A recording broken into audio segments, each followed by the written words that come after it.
ไปแน่แล้วบ่แล้วก็ได้ใครแน่แล้วจะลูกไม่หมาแล้วค่อยกับไม่หมาหมาหรือหมากับมันยากมันอึดคายเลย10 โมงว่าเลยมันจังเลย ใช้เป็นอะไรคือว่ารับแรงเมื่อยบ่ใครเลยใครนี่ล่ะบ่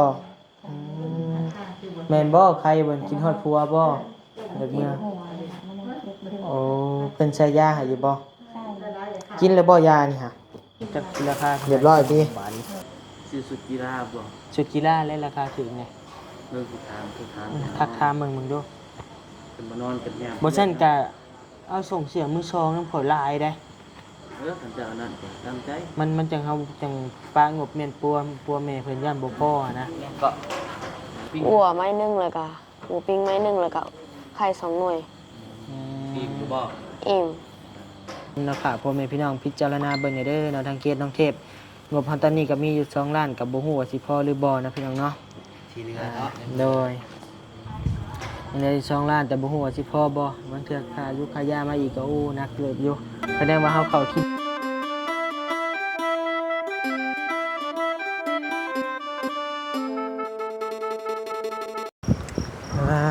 ต่อจังได๋เปิดคลิปเปิดภาพมาบัดนี้ก็อยู่โรงหมอคือเก่าคือเดิมพี่น้องเอ้ยเนาะเดี๋ยวซื้อน้ำก่อนแพ็คเท่าไหร่40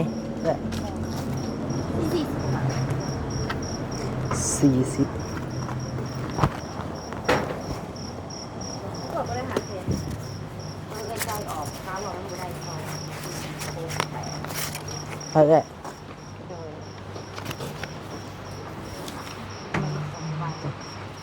ขอบใจ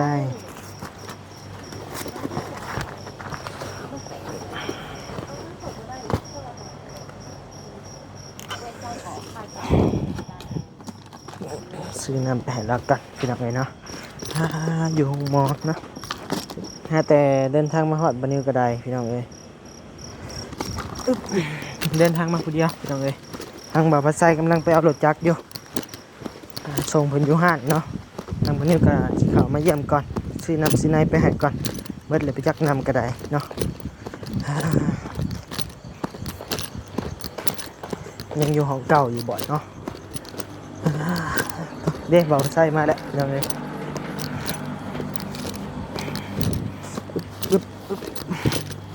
นักเติมได้นำกันเนาะสวัสดีเด้อหอดไว้ลีนอนจ้ะเนาะปาวิปากคนกินยาคิวยาเนี่ยอ่ะหานี่ปวดมันมือละบอกว่าใส่หามใส่เลยใส่ดีแล้วบอกโอ้มีคนร้ายเนี่ยต่อรับเรียบร้อยมาหอดมีคนร้าย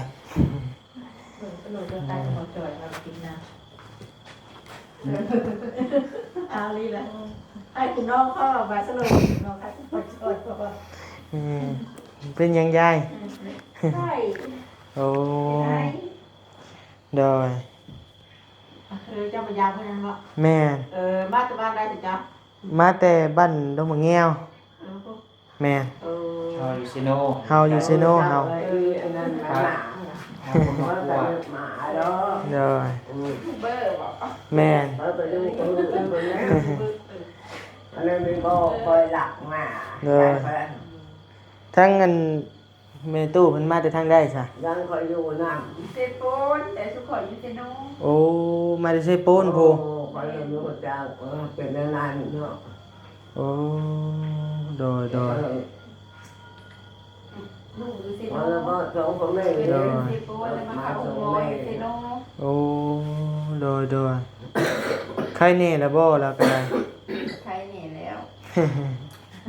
จะลูกไม่หมาแล้วค่อยกับไม่หมาหมาหรือหมากับมันยากมันอึดคายเลย10 โมงว่าเลยโมงมันจังเลยใครเน่เลยก็ว่าเลยดีแล้วเราว่าเนาะสื่นแล้ว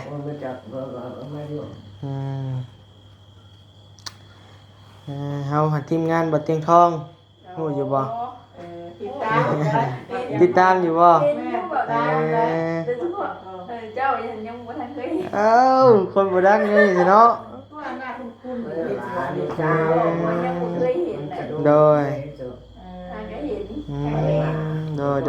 อันนี้ ว่าสิติดตาม โดยอันนี้เป็นเคสเหมือนเฮาช่วยเหลืออยู่บ้านดงมะแงวเพิ่นเป็นไข้ยุง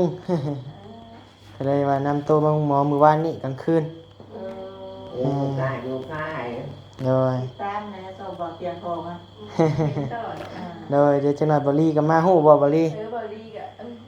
เนาะเจอเฮาบ่ดังแน่ดิเนาะ จ้างเทพคอนไซมาจังดัง บ่ฮอดนี่ฮอดเทพแล้วบ่นี่เห็นแต่เทพนอนอยู่นี่แหล้วนี่เออ มาเร็วกับนั่นประชาให้เป็น ดีเช้าไว้ๆเด้อตู้เด้อ เปิดทางค่ะ โอ้ ได้ ย กิน ใจ เขากินแล้วไม่กินมื้อไหน อื นะ มจังหน่อยก็ได้ออกห้องหมอแหละ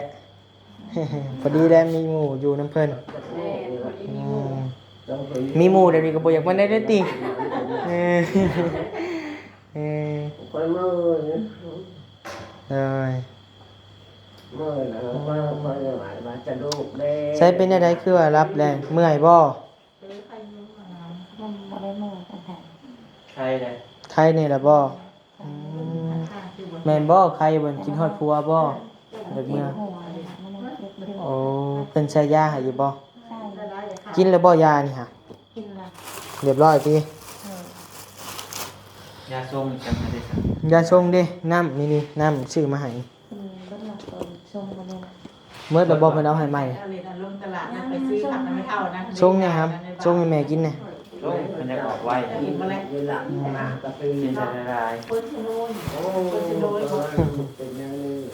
เออ โดยช่วงรถจะแหละ เขาสองคนไม่เลยเขาขับรถเนาะ ผู้นี้มายามใดก็เห็นนอนเนาะผู้นี้เนาะนอนได้นอนดีกันนะ นอนนอน ทำเมื่อยเนาะ เมื่อยเผาว่าเศร้ายังเขื่อนเอาไปยังไงเศร้าไปแก่ เขา เสร็จตุ๊กตัวยังมาทันแก้ไม่ได้นะ ใส่ตุ๊กอันตุ๊กแกะแล้วเลยเรียบร้อยฮะใส่แล้ว บอกขนาดก็ได้นี่ตัวน่ะ ไปบอกแม่ ใส่ตุ๊กแกแล้ว น้ำกินบ่เลย ตัวแกได้กิน โดย หนาวจังกินหน่อยดิ ลงพักแม่แม่วันนี้ โดยนี่เฮากับผู้แหละมาแต่พลานของเฮาก็ได้ไปซอยอยู่ทั้งพุ่นนี่จวดไปจวดมาอยู่ เป็นประดาน้องอื่นเจ้าเคยเป็นกระตามันตุเคยเอาคืนมือไว้เธอถือคืนมามือตกแต่หื่นพ้นแล้วก็หื่นพ้นก่อนก็พ้นเนาะ รู้สิได้นอนโมนี่ หลับมือ ดีแล้วเราเว้าเราใครแน่ แล้วเราคำจะว่ากู้นะจะได้เงิน ไป เพิ่ม เห็น วะ ว่าเรื่อง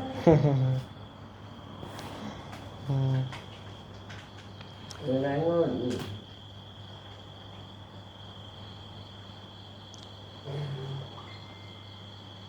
ถึงจ้าอยู่ซิโนนี่ ตายก็ตาย แม่เฮาอยู่ซิโนนี่ ได้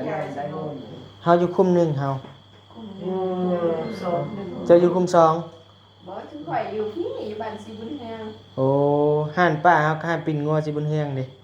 เอ เอ อ อถึงนอนมาแม่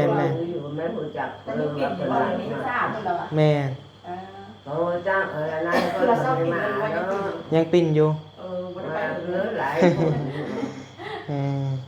มีแต่ไปทางนี้ โดย อยู่ปู่คอยจะจะได้ต้มcòn nó mại vôปู่nó mà đây là bài rồi bài กินข้าวแล้วบ่เทพ กินยัง ได้หยังกิน ไปปัวดาบหมูปิ้ง ไปซื้อเอาเองบ่หรือใครมาเยี่ยม ก็ไปห้านอันอ้ายแล้ว เอาไปใช้ โดย ไปซื้อเอาบ่ โดย อืม ได้อืมใครอยู่ดอกน้องเทพเพิ่นสลัดอยู่น้องเอ้ย ไปแล้วนี่คนละออกลงปัตลาดคนละขอหาเนาะ กินไหมลูกกินไหมลิตรหนึ่งให้กินสัก4 ชั่วโมงถ้าว่าเกินนี่ก็บ่ได้กินอึกลงให้หมดขับถ่ายออกหมดไข่ยุงนะ ใครอยู่แห้งไม่ใครอยู่ตัว แม่น แต่ร้อยมันเยอะมากเป็นระยะ อืม ปวดเลยเนี่ยมองดูขาขาย ยังบ่มีค่าใช้จ่ายหยังบ่ครับ เงินน้ำเจ้าให้เท่าใดเรือเท่าใดเท่าใดก็ยังบ่ได้ซื้อเลย โดย อ้าวซื้อข้าวหมดเท่าใดซะ บ่ได้กู้เพิ่นเอาให้ เอาให้แล้วล่ะ โดย อ้าวใจดีแท้พ่อตะวันนี่พ่อบ่าวพัดชัยพี่น้องเอ้ยกับแม่เพิ่นให้แล้วล่ะซ้ำ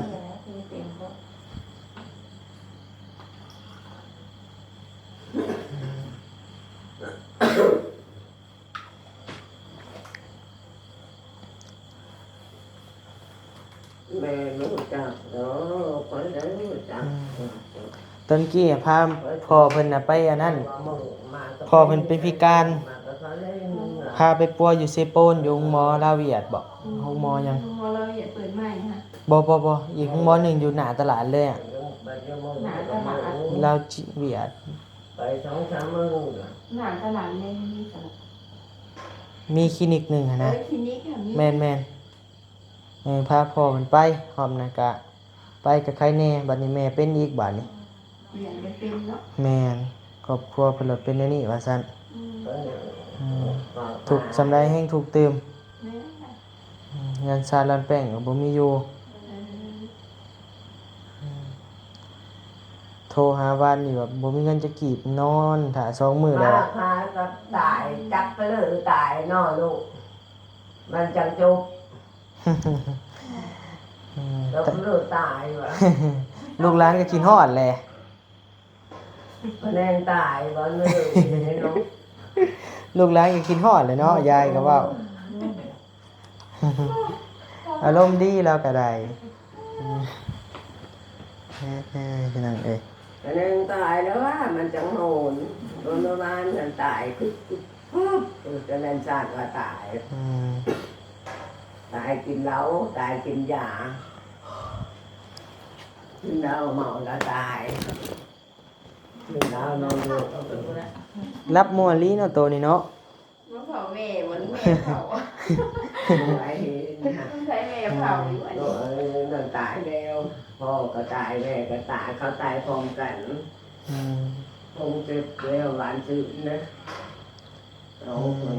ไปออกมานอกไปยันกวนแม่ตู้เพิ่น บักอันนั้นกินเหล้า ไป แต่ตู้แล้วสิบวันเหมือน โดยอย่างเลยคนกะโบราณปานใดมื้อนี้เนาะอยู่ห้องมอก็ได้เนาะน้องเพิ่นกะอยู่ห้อง04เด้อพี่น้องเด้อเนาะนั่งไว้ก็ได้เนาะมื้อเช้านี่บ่มีมาเยี่ยมบ่ โดย อย่าไปอีกก็ได้หนาวขนาด ยังอาบอยู่บ่อน้ำหาม แล้วเครื่องมาเลย บ่ได้เอาเครื่องมาเลย โดย เอาเห็นอะไรบัตรนี่ชื่อส่งชื่อเสียใช้บัตรบ่อาบไปคืนนี่ฟูคืนนี่อาบอยู่ติ อาปัตตบาลแล้ว โอ้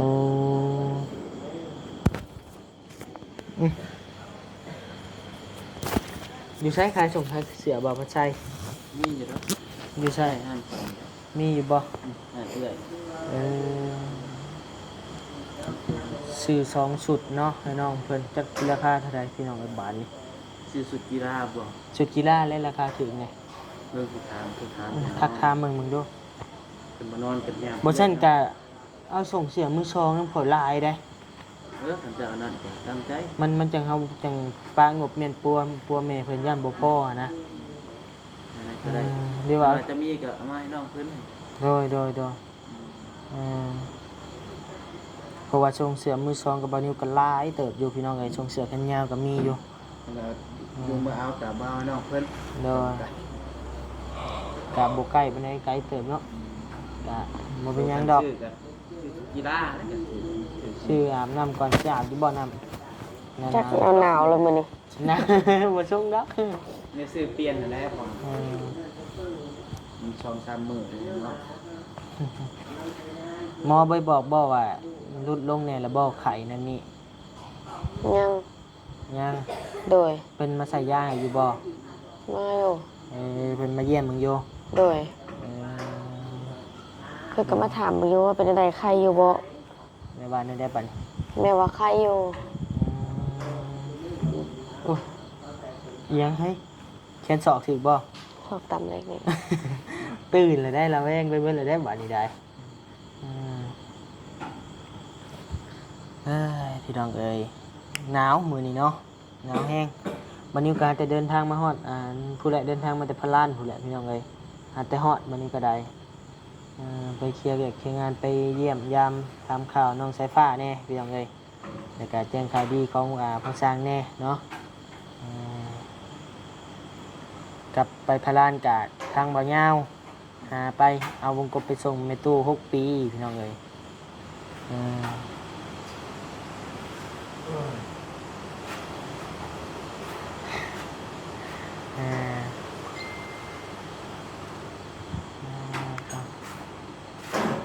บอลลี่มาเว้นนี่เพิ่นไปถ่ายคลิปบ่มาเยี่ยมซื่อ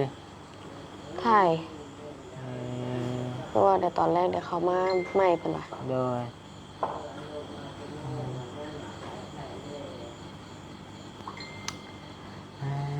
เดี๋ยวจังหน่อยทั้งบอลลี่กับผู้แหละอยู่เพื่อนน้องสายฟ้าจังหน่อยน้ำก้นมาพี่น้องเอ้ยเดี๋ยวเคลียร์เวียกเคลียร์งานอยู่ทางพุ่นก่อนนะพี่น้องเนาะ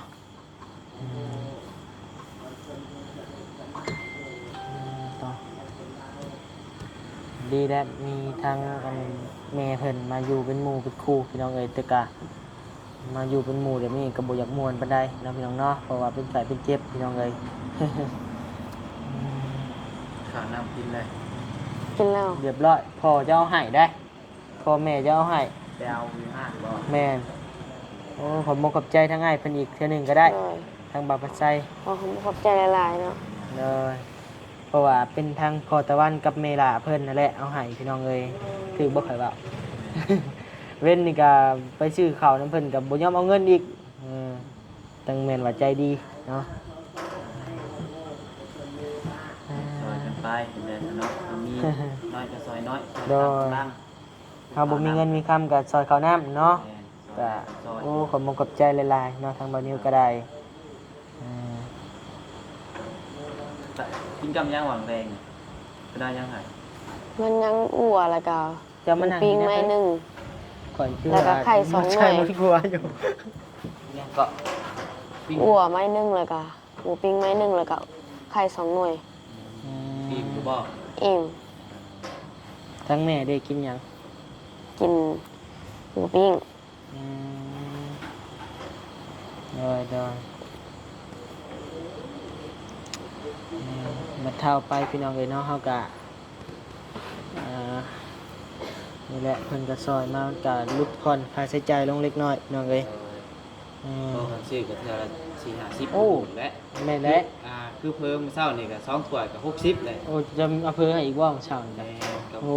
น้ำอีกเนาะน้ำก็2เทื่อน้ำก็เทื่อละ4-50 ก็ได้ว่าน้องเพิ่นไปใช้จ่ายเองนี่โอ้บ่รอดพี่น้องเอ้ย ว่าง่ายก็กินนี่มื้อละ100,000 200,000บ่รู้ แม่น กิน เออ น้ำในนั่นนี่ นำในค่ามงค่าหมอกะ เดี๋ยววันนี้สิรวบรวมให้เบิ่งเด้อว่าหมดเท่าใดพี่น้องเอ้ยเดี๋ยวให้มันจบสิ้นภารกิจให้มันสำเร็จเสร็จสิ้นก่อนให้เพิ่นดีเพิ่นเศร้าก่อนนะพี่น้องเนาะแต่ตอนนี้กะวันนี้สิแจ้งงบเลยเด้อเนาะทั้งบ่าวนิ้วกับมีอยู่เท่าใดเบิ่งก่อนลืมเด้ นะ งบมาใหม่นำบอก แม่นมีงบมาใหม่นำอยู่ เว้นนี่ก็แจ้งแล้วแต่บัดนี้สิแจ้งอีกเทื่อนึงเนาะเพราะว่าซื้อน้ำซื้อหยังกินก็บ่หมดหลายดอก1 2 3 4 5 6 7 8 9 10 11เหลือล้าน 1แสนกับไปปลายพันล้าน1แสน28,000นะพี่น้องเนาะเมื่อเช้านี้ทางบ้านนิวแจ้งว่าเหลือ1ล้าน2แสนกว่านี่แหละ จ่ายขายานำบ่ ค่ายายังไม่จ่ายจ่ายแล้วเช้านี้มื้อนี้จ่ายแล้วเช้านี้จักหมดเท่าไหร่เช้านี้ ในบินนั่นแหละ เบิ่งบิน วัน ก่อน เดียว เดี๋ยวเบิ่งบินอีกก่อน เรา